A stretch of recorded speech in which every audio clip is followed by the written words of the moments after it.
مثل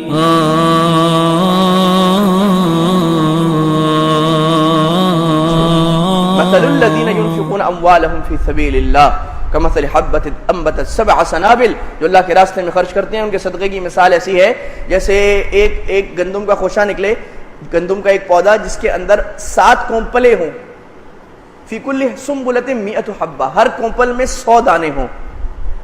یہ مثال ہے صدقہ کرنے والے کی۔ کتنے ہو گئے جی؟ 700 گنا، اور یہ بن گیا 70,000%، 70,000% پروفٹ۔ ہے کوئی تجارت دنیا میں جس میں اتنا نفع ہو؟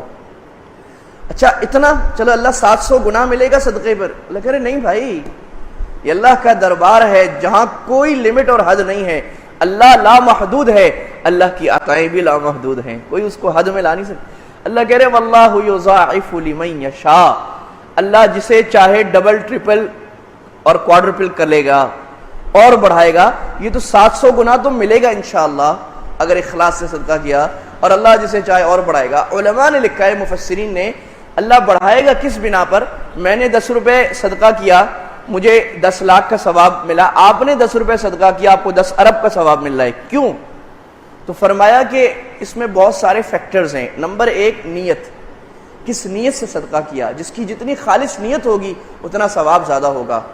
نمبر 2 کس انداز سے صدقہ کیا، میں صدقہ اس طرح کر رہا ہوں، اپنے آپ کو مسکین سمجھ رہا ہوں، مسکین کو بڑا سمجھ رہا ہوں کہ اس کا احسان ہے کہ مجھے دے رہا ہے۔ ہمارے حضرت مفتی رشید صاحب رحمہ اللہ تعالی علماء میں ایک بڑے مستغنی غیرت والے عالم تھے، اور اللہ نے بڑا دنیا میں کام لیا۔ وہ کہتے تھے کہ لوگ مدرسے میں صدقہ دیتے ہیں اور آگے چودھری بن جاتے ہیں۔ میں یہ دیکھتا ہوں 1000 روپے صدقہ کیے، لاکھ روپے دیے، اور سمجھ رہے مدرسے کا میں مالک ہو گیا۔ مولوی صاحب یہ کیوں نہیں ہو رہا؟ مسجد میں جو صاحب 4 دریاں بچھا دی کسی نے آگے، اب وہ چودھری بن کے کھڑا ہو گیا، عام دیکھا جا رہا ہے۔ امام صاحب یہ کیوں نہیں ہوا؟ مؤذن صاحب یہ کیوں نہیں ہوا؟ جو کمیٹی کا بڑا ہے، کمیٹی کا بڑا کیا بن گیا؟ چودھری بن گیا۔ بھائی اب بھائی آپ کو تو کمیٹی کا بڑا بنانے کا مقصد تھا خادم بنانا، نوکر بنانا۔ کمیٹی میں آنے کا مطلب نوکر بننا ہے۔ وزیر اعظم بننے کا مقصد سب سے بڑا نوکر بننا ہے، یاد رکھیے، جو جتنا بڑا نوکر ہے خادم ہے۔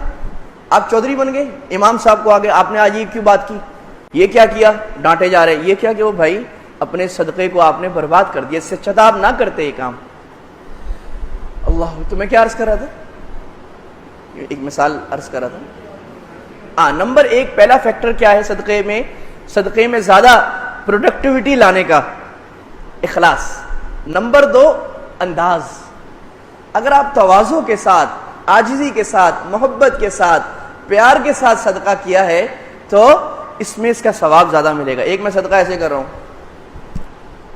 ہاں ٹھیک ہے، اور ایک صدقہ، اچھا بھائی تشریف لائیے بھائی، ہاں ٹھیک ہے، خیریت سے ہیں آپ؟ ٹھیک ہیں، یہ لیجیے میں آپ کے لیے پانی لا رہا ہوں، شربت لا رہا ہوں، اچھا بھائی یہ ایک چھوٹا سا ہدیہ میرے لیے قبول کر لیں، آپ کے لیے شاید کافی نہ ہو، اللہ تعالیٰ کو کہ اللہ آپ کی ضرورتیں پوری کرے۔ یہ انداز ہے، یہ انداز ہے، اپنے آپ کو تابع سمجھ کے، عاجز سمجھ کے صدقے کے انداز سے اللہ اور بڑھائے گا۔ نمبر 3 مقام، مصرف، آپ صدقہ کس جگہ کر رہے ہیں، اس کا بھی بڑا۔ ایک آدمی کے دروازے پہ جو آ رہے صدقہ کیے جا رہے، ہاں ٹھیک ہے جی، اب بہروپیے بھی آ رہے، بھائی میرا ایک مدرسہ ہے، اتنے لوگ پڑھتے ہیں، آپ نے کہا اچھا جاؤ جاؤ یہ لو یہ لو، آپ نے کوئی تحقیق نہیں کی بھائی اس کا ہے بھی کہ نہیں ہے۔ برعکس اس صدقے کے کہ آپ خود مسکین کے گھر پہ چل کے جاتے ہیں، خود مسکین کو ڈھونڈتے ہیں، معاشرے کے سفید پوش لوگوں کو ڈھونڈتے ہیں۔ ایک تو ہے جو سائل ہے وہ آ رہا ہے، اب جو سائل ہے اس میں صحیح بھی ہیں، 2 نمبر بھی ہیں، آپ اس کو دیکھ۔ اور ایک وہ ہے قرآن مجید میں اللہ نے فرمایا کہ لا يسألون الناس الحافا، لوگوں سے لپٹ کر سوال نہیں کرتے، اس بیچارے کی غیرت عزت نفس کو گوارا نہیں کرتی کہ وہ سوال کرے، اس کو کون دے گا؟ آپ نے تو بغیر تحقیق کے مانگنے والے کو دے دیا۔ یہ معاشرے کا فرض ہے، معاشرے پر قرض ہے مالداروں پر، یہ مال اللہ کی امانت ہے، اپنا نہیں ہے، اللہ کے مال میں سے دے رہا ہے، اپنا نہیں دے رہا، کہ وہ معاشرے کے نادار سفید پوش لوگوں کو تلاش کریں، تلاش کر کے ان تک مال پہنچائیں۔